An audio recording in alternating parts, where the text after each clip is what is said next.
안녕하세요. 복음은 지금의 여승훈 목사입니다.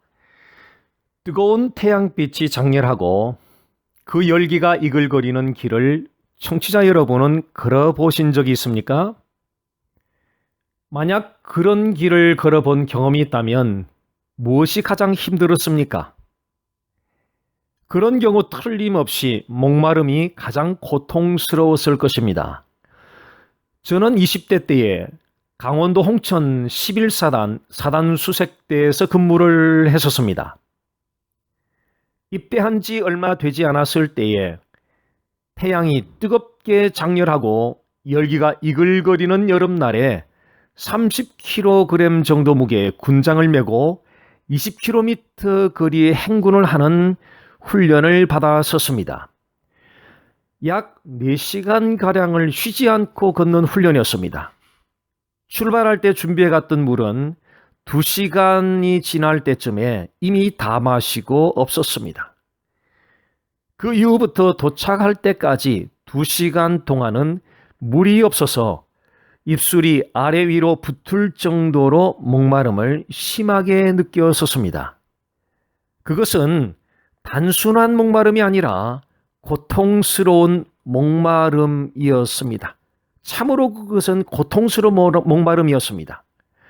그 목마름이 얼마나 고통스러웠는지 도착지에 도착하고 나서 털썩 주저앉은 채로 하늘을 바라보니까 파란 하늘이 노란 하늘로 보였습니다. 그때 저는 비로소 하늘이 노랗게 보인다는 말을 실감할 수 있었습니다. 그런데 육신의 목마름의 고통보다 훨씬 더 고통스러운 일이 한 가지 있습니다. 그것은 영혼의 목마름입니다. 하나님의 긍휼과 은혜에 대한 영적 목마름이 동서남북이 꽉 막힌 좁은 공간에서 호흡마저 하기 힘들 정도의 답답한 고통과도 같고 마치 관절과 골수를 찌르는 듯한 고통과도 같습니다. 만약 여러분이 그런 영혼의 목마름으로 인한 고통을 느끼고 있다면 틀림없이 영적으로 깨어있는 사람일 것입니다. 그래서 영혼의 목마름으로 인한 고통을 느낄 수 있는 사람은 참으로 복된 사람입니다.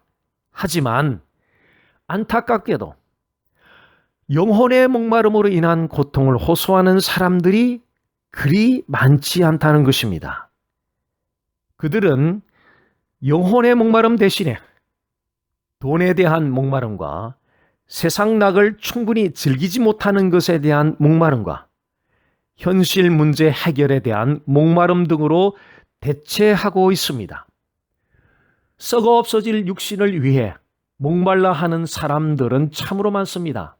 그러나 자신의 영혼을 위하여 목말라 하는 사람은 그리 많지 않은 것 같습니다. 그리스도인으로서 영혼의 목마름으로 인한 고통을 느끼지 못하고 있다면 두 가지를 통해서 진단해 보아야 합니다. 첫째는 자신의 영적 헐벗음에 대한 인식 여부입니다. 자신이 영적으로 헐벗었다는 것을 인식하는 것은 심령이 가난하여 자신의 죄에 대하여 애통해하는 사람입니다.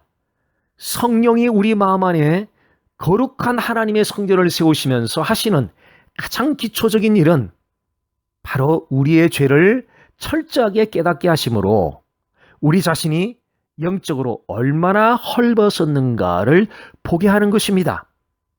이렇게 여러분 자신의 죄를 깨닫고 영적 헐벗음을 인식하게 되면 영적 헐벗음을 채우기 위한 영혼의 목마름으로 말미암은 고통을 호소하게 될 것입니다. 결국 여러분 자신의 영적 헐벗음에 대한 인식 여부는 여러분 자신의 죄에 대한 깨달음에 달려 있는 것입니다.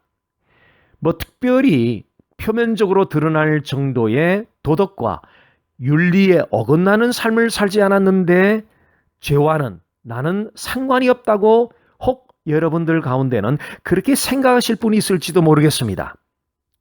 기독교에는 그리스도인들에게 요구되는 대표적인 두 가지 계명이 있습니다.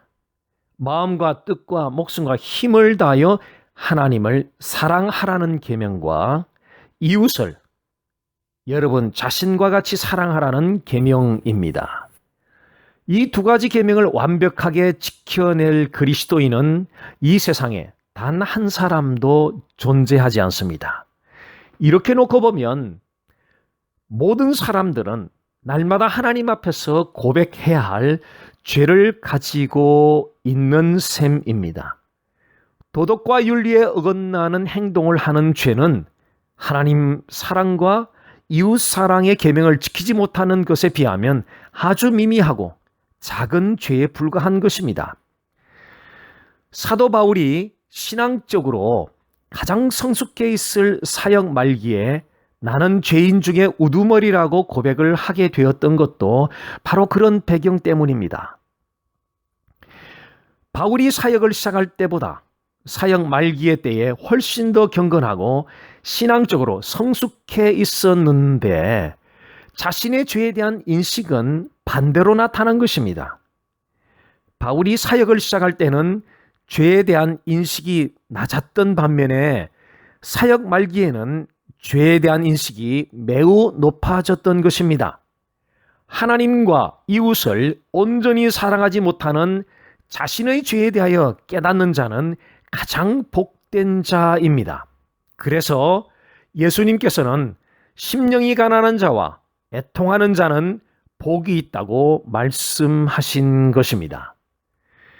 그리스도인으로서 영혼의 목마름으로 인한 고통을 느끼지 못하고 있는 상태를 진단해 볼 수 있는 두 번째 요소는 그리스도를 향한 태도입니다. 예배도 드리고 봉사도 하고 교회 안에 다양한 활동을 하면서도 그리스도에 대한 간절함이 없으면 영혼의 목마름으로 인한 고통은 결코 느끼지 못할 것입니다. 즉 그리스도에 대한 간절함이 없으면 영혼의 목마름은 느끼지 않습니다. 그리스도에 대한 간절함이 없으면 예배라는 의식 자체로 만족해하고 봉사의 일을 하는 것 자체로 만족해하고 여러 가지 활동하는 것 자체로도 만족해할 수도 있습니다. 그러나 그것은 위장된 만족이며 자신의 영혼을 속이는 만족입니다. 왜냐하면 그런 의식과 활동들은 여러분의 영혼이 진정으로 바라는 만족이 아니기 때문에 그렇습니다. 여러분의 영혼이 진정으로 바라는 만족은 예수 그리스도 바로 그분입니다. 밥을 먹지 않으면 배고픔을 느끼듯이 그리스도를 취하지 않으면 바로 즉시 영적 배고픔을 느껴야 되는 것입니다.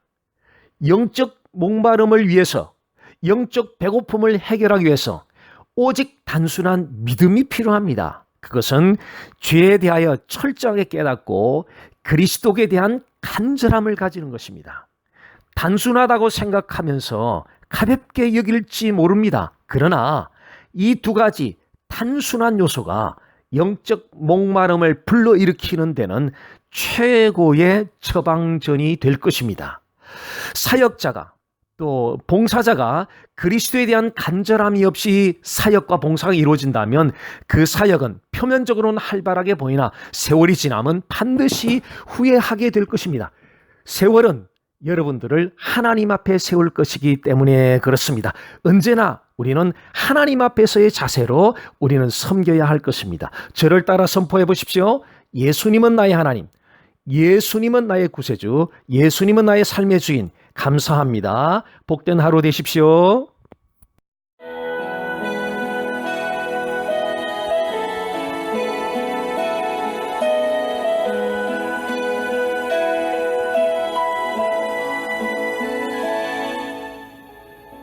지금까지 베이커스필드 아름다운 교회 여승훈 목사님께서 말씀해 주셨습니다.